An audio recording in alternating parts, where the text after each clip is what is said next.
A lenda do barqueiro do Paraíba. O município de Jacareí é cortado pelo rio Paraíba, que empresta o nome à região do Vale do Paraíba. Como a localidade está dividida pelo corpo d'água, para chegar ao outro lado era preciso atravessá-lo. Houve, porém, um tempo em que não haviam pontes ali, e a travessia era feita a barco. Nestes tempos, surgiu um barqueiro enigmático. Ele falava com as pessoas para oferecer carona. Não mostrava o rosto e estava sempre de costas. Quem subia na embarcação jamais era visto novamente. O barqueiro, no entanto, sempre voltava para a margem em busca de ajudar um novo passageiro a chegar do outro lado. Até hoje, ainda se ouvem relatos de aparições do barqueiro fazendo vítimas desavisadas. A procissão das almas. Reza a lenda que na cidade de Mariana vivia uma mulher de língua ferina que passava o dia na janela cuidando da vida alheia. Até que certa noite, ela teria ouvido o lamento de uma procissão e estranhou, pois àquela hora todos já dormiam e a igreja não havia tocado o sino. Ainda assim, continuou na janela e observou o grupo de pessoas cobertas dos pés à cabeça em tecidos brancos, todos levando nas mãos uma vela acesa. À frente do cortejo levavam uma cruz negra pregada de panos da mesma cor no centro. Logo atrás, a própria morte ia com uma foice. Dado momento, uma das caminhantes se achegou à janela e disse: "Mulher, a noite é dos mortos. Guarde esta vela para mim." A seguir, outra participante se aproximou e, como se soubesse da fama da mulher, falou: "Mulher, guarde sua língua. Amanhã estaremos juntas em outras paragens." A mulher, feliz pelo presente inesperado, foi dormir com a vela ao lado da cama. No dia seguinte, quando acordou, em vez da vela, havia ali o osso pequeno de uma criança. Foi tão grande o susto que a mulher desmaiou e infartou.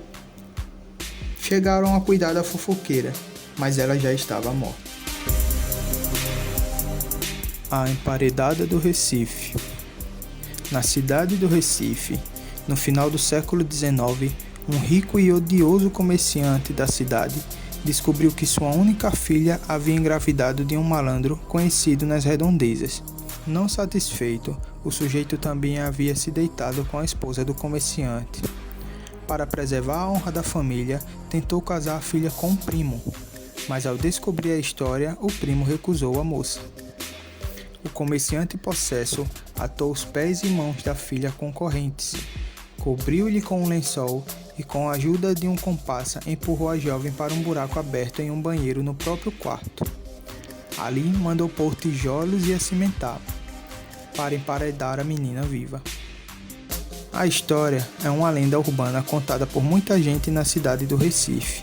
Foi criada pelo escritor Carneiro Vilela e publicada como folhetim nos jornais da época. E o prédio e até mesmo o local que aconteceu a história existem de verdade. E conforme a história saiu das páginas para as ruas, começaram a surgir relatos assombrados no endereço. Há quem diga que, a passar pelo sobrado, na Rua Nova, no bairro Santo Antônio, escutam-se gritos abafados. Uma moça pede socorro. Também há quem diga ter ouvido os sons das correntes que a jovem foi presa. Por fim, há até quem diga ter ouvido os gritos e desmaiado, e ao acordar estar dentro da casa, de frente para uma parede.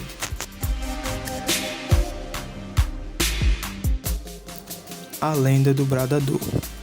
Reza a lenda que nos campos do centro-sul do Brasil vaga uma alma penada chamada bradador. Ele teria sido um homem odioso em vida, que prejudicou até a própria mãe.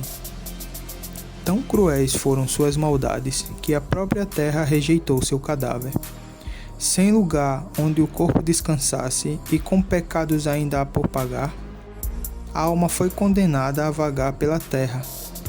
Tamanho seu súplico nesse estado morto-vivo, que é possível ouvir seus lamentos, seus berros e seus brados. Daí o nome bradador. Segundo a história, para que o amaldiçoado tenha direito ao descanso, ele precisa encontrar 7 vezes uma mulher chamada Maria. Porém, por conta de seus gritos, ninguém se aproxima e ele continua vagando.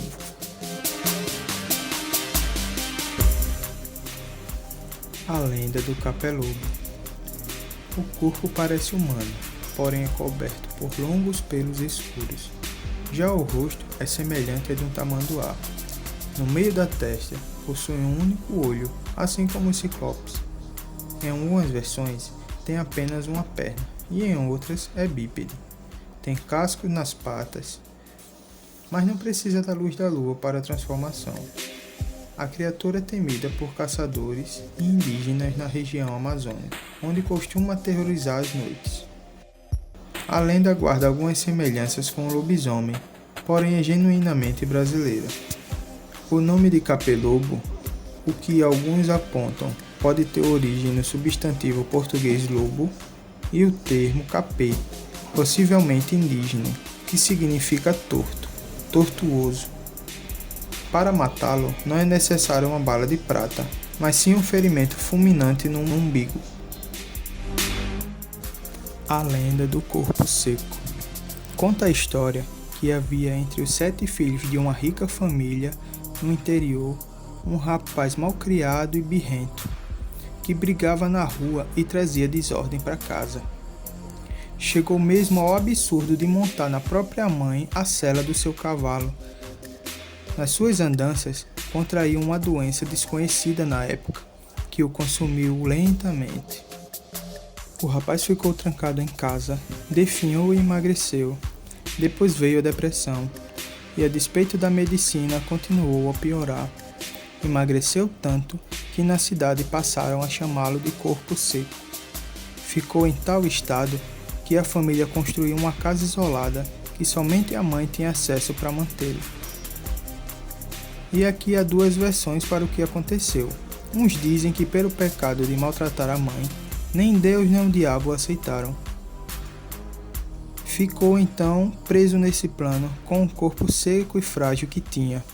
Outros dizem que nunca houve enterro para o homem, pois ele não tinha morrido. De noite, quando todos dormem, ele sai pelos arredores da cidade, refletindo e pensando no que fez a sua mãe. Por isso ele persegue crianças danadas e também caça bêbados briguentos. Vivo ou morto, morto ou vivo, 2 versões concordam que o corpo seco tem hábitos noturnos, assim como tinha em vida. A lenda da curacanga. Em meio à brisa morna das noites de verão, entre o Pará e o Maranhão, não são poucos os que atestam ter visto uma bola de fogo correr pelos campos. No centro da bola de fogo tem uma cabeça de mulher, cujos olhos e cabelos também são de fogo. A curacanga também é conhecida como cumacanga em algumas regiões. A aparição não só aterroriza todos que têm o azar de vê-la, como também deixa um rastro de fogo por onde passa. A mulher em chamas nem sabe o que se passa.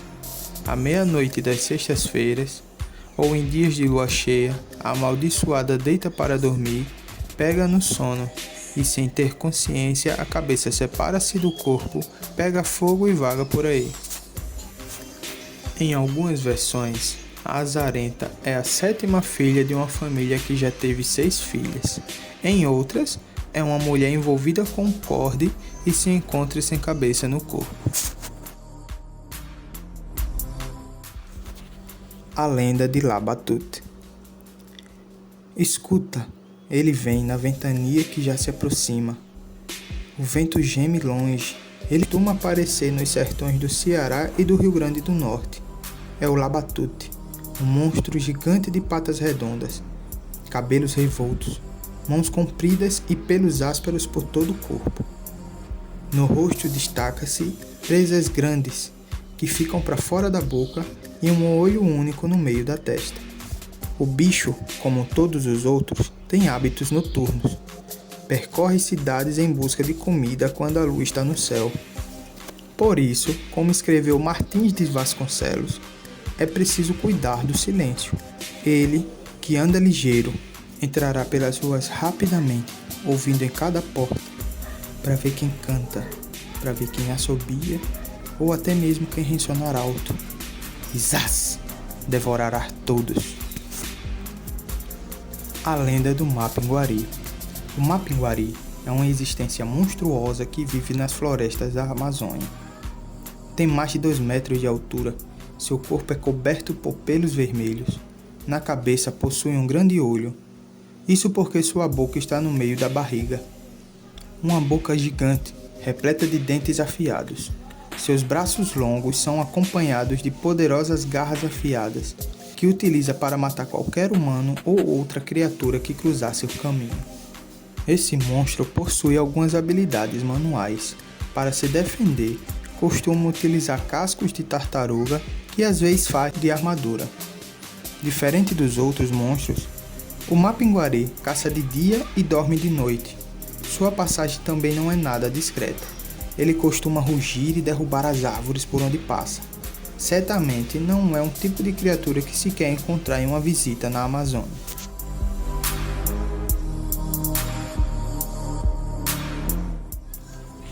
A história da Operação Prato.